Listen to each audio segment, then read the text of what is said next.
Toutes les demeures ne s'éveillent pas au son des fêtes, de la musique et des vers étincelants. Certaines se réveillent avec un cri qui traverse les couloirs, ouvre les portes et révèle des secrets enterrés derrière des murs luxueux. Cette nuit-là, sous une pluie battante dans la propriété Costello, le petit Arthur cria comme si son propre oreiller était vivant. Fiona Jenkins arriva dans la chambre avant les employés, avant les agents de sécurité et avant que le moindre mensonge puisse être préparé. Arthur était assis sur le lit, pâle, tremblant, les deux mains agrippées à sa nuque. Il n'avait que 7 ans, d'immenses yeux bleus et un courage qui semblait trop grand pour son corps fragile. Fiona, infirmière pédiatrique expérimentée, ne s'effrayait pas facilement. Elle avait travaillé pendant des années dans des hôpitaux agités, avait vu des urgences, des fièvres inexplicables et des familles désespérées. Mais là, il y avait quelque chose de différent. La douleur du garçon apparaissait toujours au même endroit, toujours après avoir dormi, toujours dans ce lit trop parfait. 3 semaines plus tôt, Fiona n'imaginait même pas qu'elle entrerait dans ce monde. Elle sortait d'une longue garde quand 2 hommes élégants l'abordèrent sur le parking de l'hôpital. Ils dirent seulement que Dominique Costello avait besoin d'une infirmière discrète, compétente et capable de s'occuper d'un enfant qu'aucun spécialiste ne parvenait à soigner. L'enveloppe qu'ils lui remirent contenait un contrat, une avance généreuse et une condition simple, vivre dans la demeure pendant 1 mois. Fiona faillit refuser. Dominique était connu à Chicago comme un milliardaire dur, propriétaire d'entreprises de transport de ports, d'entrepôts et d'affaires que personne ne comprenait complètement. Certains l'admiraient, d'autres le craignaient, mais tous prononçaient son nom avec prudence. Pourtant, quand Fiona vit la photo d'Arthur attachée au dossier médical, elle accepta.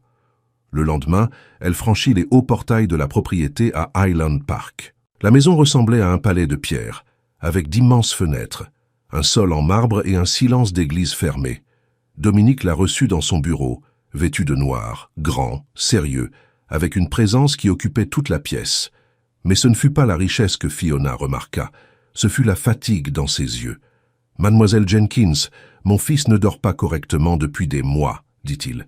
Il a des douleurs, se réveille effrayé, perd ses forces pendant la journée. J'ai payé les meilleurs médecins. Personne ne trouve la cause. Je suis infirmière, monsieur Costello, je ne fais pas de miracle. Je n'ai pas demandé de miracle. J'ai demandé la vérité. » La réponse resta suspendue entre eux. Fiona vit là un père entouré d'argent et complètement sans défense face à la souffrance de son fils. Elle accepta de s'occuper d'Arthur cette nuit même. Le garçon conquit rapidement son cœur. Il aimait les dinosaures, dessinait des châteaux de travers et appelait Fiona Mademoiselle Courage, parce qu'elle ne laissait jamais Victoria entrer dans la chambre avec des médicaments, sans vérifier d'abord. Victoria Costello, la nouvelle épouse de Dominique, était belle, élégante et froide comme une statue. Elle souriait aux invités, mais regardait Arthur comme s'il était un obstacle plutôt qu'un enfant. À ses côtés se trouvait le docteur Harrison Reed, médecin particulier de la famille. Il parlait d'une voix beaucoup trop tranquille, portait des blouses impeccables et insistait sur le fait qu'Arthur avait seulement besoin de sédatifs plus forts pour se reposer. Fiona n'était pas d'accord. Le garçon ne semblait pas malade de la manière dont il le disait. Ses examens étaient les confus, ses crises avaient un horaire, et son état empirait toujours après de longues périodes allongées. Le premier indice arriva un après-midi silencieux, tandis que Fiona changeait les draps. Arthur saisit son poignet et chuchota. « L'oreiller me pince quand la maison devient sombre. » Fiona se baissa. « Quel oreiller ?»« Celui que le docteur Reed a apporté. Il a dit qu'il aiderait mon cou, mais il me fait mal quand je dors. » C'était un oreiller orthopédique coûteux, fait sur mesure, avec une housse blanche et une broderie argentée. Fiona appuya légèrement dessus. Doux, normal. Mais la phrase resta coincée dans son esprit. Cette nuit-là, elle examina Arthur avec calme et trouva de petits points rougeâtres près de sa nuque, si discrets qu'ils auraient pu passer pour une irritation. Quand elle mentionna son observation à Reed, il sourit sans patience. « Les enfants se grattent, infirmière. Ne transformez pas de la poussière en tempête. » Victoria, qui était à côté, compléta. « Arthur a appris que la douleur attire l'attention. Dominique se sent coupable, et vous alimentez cela. » Fiona ne répondit pas. Elle avait appris que, dans les maisons pleines de pouvoir, beaucoup de vérités commençaient comme des murmures. La 3e semaine, Dominique dut partir d'urgence pour New York. Avant de partir, il entra dans la chambre de son fils, s'assit au bord du lit et lui tint la main pendant plusieurs minutes. Arthur faisait semblant de dormir mais serra les doigts de son père. « Prenez soin de lui », demanda Dominique à Fiona, assez bas pour que personne n'entende. « Avec ma vie professionnelle », répondit-elle. Dominique soutint son regard une seconde de plus qu'il n'aurait dû. Entre eux, il y avait du respect, de la tension et une confiance qui naissait sans permission. Fiona détourna les yeux la première, se rappelant qu'elle était là pour Arthur. L'orage commença après le dîner. Les éclairs illuminèrent les jardins et faisaient apparaître les ombres de la demeure encore plus grandes. Victoria entra dans la chambre avec un nouveau flacon remis par Reed. Elle dit qu'Arthur devait dormir profondément, sans se réveiller effrayé. Fiona lut l'étiquette, vérifia le dosage et sentit son estomac se serrer. « C'est trop fort pour un enfant dans cet état. Cela a été prescrit par un médecin, » répondit Victoria, « et ce sera refusé par une infirmière responsable. » Les yeux de Victoria se durcirent. « Vous oubliez que vous êtes employé, et vous oubliez qu'il est un enfant. » Victoria sortit sans claquer la porte. Fiona verrouilla la chambre, rangea le flacon loin d'Arthur et resta assise près du lit. Elle lui lut une histoire sur un petit chevalier qui vainquait des géants grâce à son intelligence. Arthur sourit pendant quelques minutes, puis s'endormit. À 2h14 du matin, le cri retentit. Fiona bondit du fauteuil. Arthur se tordait, pleurait, disait que l'oreiller le mordait. Elle le souleva immédiatement et éloigna sa tête du coussin. Une petite tache sombre apparaissait sur la taie, près de l'endroit où sa nuque reposait. Fiona resta immobile une seconde, respirant profondément pour ne pas perdre son calme. Ce n'était pas de la fièvre, ce n'était pas un cauchemar, ce n'était pas de l'imagination. Elle plaça Arthur de l'autre côté du lit, enveloppa ses épaules dans une couverture et prit les ciseaux médicaux dans son sac. Son cœur battait vite, mais ses mains obéissaient. Elle coupa prudemment la couture latérale de l'oreiller, ouvrit la mousse en couche et sentit un froid lui remonter le long de la colonne. À l'intérieur, il y avait une structure fine, cachée entre le tissu et la mousse. Fixées dessus, des dizaines de petites aiguilles pointaient vers le haut, placées de manière à n'apparaître que lorsque le poids d'une tête enfonçait lentement le matériau. Les pointes étaient assombries par une substance que Fiona ne reconnut pas. Elle recula horrifiée, mais ne cria pas. Arthur avait besoin qu'elle reste forte. « Mon Dieu » murmura-t-elle, « qui te ferait cela ?» Arthur tremblait, regardant l'oreiller comme s'il regardait un monstre enfin démasqué. Fiona photographia tout avec son téléphone, rangea la taie dans un sac propre et prit le téléphone d'urgence que Dominique lui avait donné. Avant qu'elle puisse appeler, la poignée tourna. La chambre était verrouillée. Quelqu'un avait une clé. Fiona éteignit la lumière principale, plaça Arthur derrière elle et tint les ciseaux comme un bouclier improvisé. De l'autre côté, des pas lents s'arrêtèrent devant la porte. Une voix masculine, basse et contrôlée, traversa le bois. « Ouvrez, infirmière. » Le docteur doit examiner le garçon maintenant. Fiona comprit tout à cet instant. Fiona ne répondit pas. Elle approcha sa bouche de l'oreille d'Arthur et parla presque sans bruit. « Quand je te le dirai, tu entres dans la salle de bain et tu te caches derrière la baignoire. » Arthur acquiesça, des larmes sur le visage. La poignée tourna de nouveau. La voix de Harrison Reed apparut encore, cette fois sans son faux calme. « Je sais que vous avez trouvé quelque chose. N'aggravez pas la situation, ouvrez la porte. » Fiona appuya sur l'appel rapide de Dominique. Le téléphone vibra une fois, 2 fois, 3 fois. Rien. L'orage semblait avaler le signal. Alors elle envoya les photos de l'oreiller ouvert, la localisation de la chambre et une phrase. Ils essaient de tuer Arthur. Dehors, Reed frappa violemment. Victoria a ordonné d'en finir avec ça aujourd'hui, Fiona. Vous ne comprenez pas la fortune qui est en jeu. La confession vint facilement. Fiona sentit la peur devenir concentration. Elle poussa une commode contre la porte, prit Arthur dans ses bras et courut vers la salle de bain reliée à la chambre. Il y avait là un passage de service utilisé par les femmes de chambre. Derrière eux, la porte de la chambre craqua. Fiona entra avec Arthur dans les couloirs internes de la demeure. Le garçon tremblait sous la couverture, mais obéissait en silence. Les lumières clignotaient, les tuyaux grinçaient et le vent sifflait dans les murs. Au bout du couloir, 2 ombres apparurent.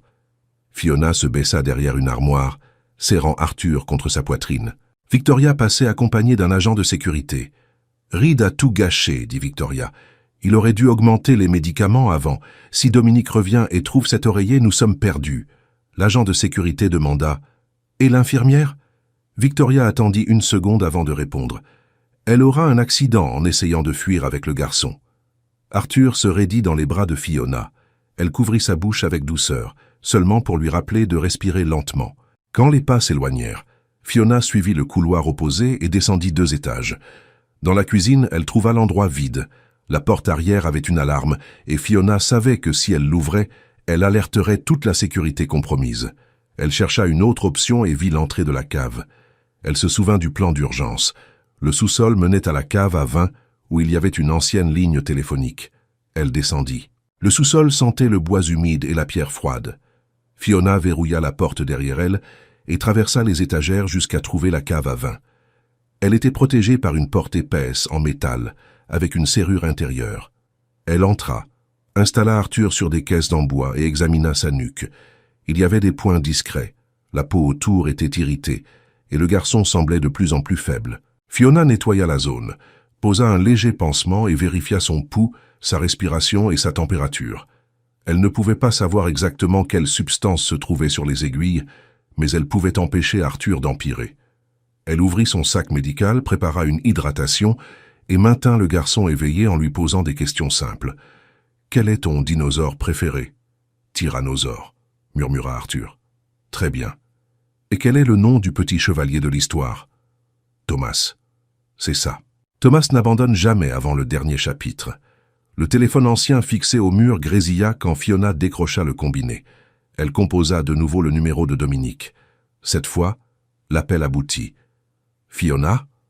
Sa voix arriva dure, accompagnée d'un bruit de moteur. « Dominique, écoutez-moi attentivement. Victoria et Reed ont caché des aiguilles dans l'oreiller orthopédique. Il y avait une substance sur les pointes. Arthur a été touché de nouveau, mais il est conscient. Nous sommes dans la cave à vin. Certains agents de sécurité obéissent à Victoria. De l'autre côté, il y eut un silence. Fiona attendit une explosion, un cri, n'importe quelle réaction. Ce qui vint fut pire, un calme absolu. Verrouillez la porte. Éloignez mon fils de l'entrée. Ne faites confiance à personne qui ne soit pas avec moi. Où êtes-vous? Plus près qu'il ne l'imagine. La ligne coupa.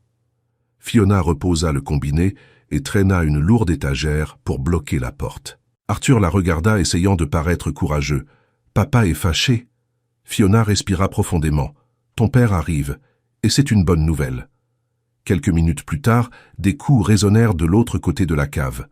Victoria l'appela d'une voix trop douce. « Fiona, ouvrez. Je sais que vous avez peur, nous allons régler cela entre adultes. » Fiona resta silencieuse, agenouillée près d'Arthur. « Vous n'appartenez pas à cette famille, » continua Victoria. « Dominique peut sembler reconnaissant maintenant, mais il oublie vite. Prenez votre argent et partez. Le garçon est né faible. Tout le monde acceptera que la maladie est gagnée. » Fiona prit son téléphone et commença à enregistrer. Victoria perdit patience. « Vous pensez que le sauver vous transformera en héroïne?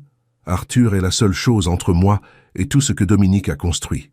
Tant que ce gamin existera, je ne serai que la seconde épouse. Quand il ne sera plus là, la maison, les entreprises et le nom Costello changeront de direction. » Sa voix se brisa dans une jalousie pure. Soudain, un fracas vint de l'étage supérieur. Ce n'était pas le tonnerre, c'était quelque chose de lourd qu'on renversait. Puis des pas, des voix fermes, et le son reconnaissable entre tous d'hommes prenant le contrôle de la maison. Victoria devint muette. La porte de la cave ne fut pas enfoncée. Quelqu'un de l'autre côté parla simplement avec autorité. « Fiona Jenkins, c'est Silvio. Je suis avec Dominique. » Il a demandé de dire « Mademoiselle Courage ». Arthur ouvrit les yeux. « C'est lui, Fiona. C'est mon père qui a inventé ça. » Même ainsi, Fiona n'ouvrit pas immédiatement. Elle demanda à Silvio de dire le nom du dinosaure préféré d'Arthur. Il y eut une courte pause, puis une autre voix apparut, basse, chargée d'une émotion contenue. « Tyrannosaure. »« Maintenant ouvrez, Fiona. » Elle écarta l'étagère et déverrouilla la porte. Dominique Costello était là, trempé par la pluie, le visage fermé, les yeux fixés sur son fils. Pour la première fois depuis que Fiona le connaissait, il ne semblait plus y avoir de milliardaires, d'hommes d'affaires ou d'hommes redoutés. Il y avait seulement un père sur le point de s'effondrer. Arthur tenta de sourire. Papa, l'oreiller avait des épines. Dominique traversa la cave en 2 pas et s'agenouilla devant lui. Il toucha le visage du garçon avec précaution. « Je sais, champion. C'est fini. Tu ne dormiras plus jamais avec la peur. » Fiona remit à Dominique la thé, les photos et l'enregistrement. Il regarda tout en silence. « Il doit aller immédiatement à l'hôpital, » dit Fiona, « et faire des examens toxicologiques. Nous ne pouvons pas perdre de temps. » Dominique acquiesça. L'ambulance privée est à l'arrière. Silvio, personne ne sort de cette maison sans être identifié. Pendant que Dominique soulevait Arthur dans ses bras, Fiona vit Victoria dans le couloir du sous-sol, retenue par 2 hommes de l'équipe loyale. Son visage avait perdu toute élégance. Elle tenta de parler, d'inventer, de pleurer, mais Dominique passa devant elle sans la regarder. À l'entrée arrière, la pluie tombait fort. L'ambulance attendait, portes ouvertes, avec une équipe médicale prête. Fiona monta à côté d'Arthur et prit en charge les instructions cliniques, parlant vite, avec précision. Dominique entra juste après, tenant la main de son fils. Quand le véhicule démarra, Arthur s'endormit sous surveillance. Fiona observa ses signes vitaux se stabiliser peu à peu et comprit seulement alors que ses propres mains tremblaient. Dominique le remarqua aussi. « Vous avez sauvé mon fils à l'intérieur de ma propre maison, dit-il. » Fiona regarda par la fenêtre mouillée. « J'ai seulement écouté ce qu'il essayait de dire. Tout le monde a appelé cela de l'imagination. Moi aussi, j'ai mis trop de temps à écouter. Alors écoutez maintenant. Arthur aura besoin de vous calme, présent et du bon côté. » Dominique fixa son fils endormi et acquiesça. La tempête continuait dehors, mais pour la première fois cette nuit-là, Arthur ne cria pas. À l'hôpital, Arthur reçut des soins et se reposa sans peur pour la première fois depuis des mois. Dominique resta à côté du lit, tenant sa petite main, tandis que Fiona expliquait au médecin tout ce qu'elle avait découvert. Victoria et Reed furent remis aux autorités avec les preuves enregistrées, et la demeure, autrefois pleine de silence, perdit enfin ses ombres. Quelques jours plus tard, Arthur rentra chez lui avec une autre chambre, un autre oreiller et une certitude. Fiona n'était pas seulement une infirmière, elle était sa protectrice. Si cette histoire vous a touché, laissez votre commentaire, aimez la vidéo et abonnez-vous pour suivre de nouvelles histoires émouvantes dans le prochain chapitre ici aussi.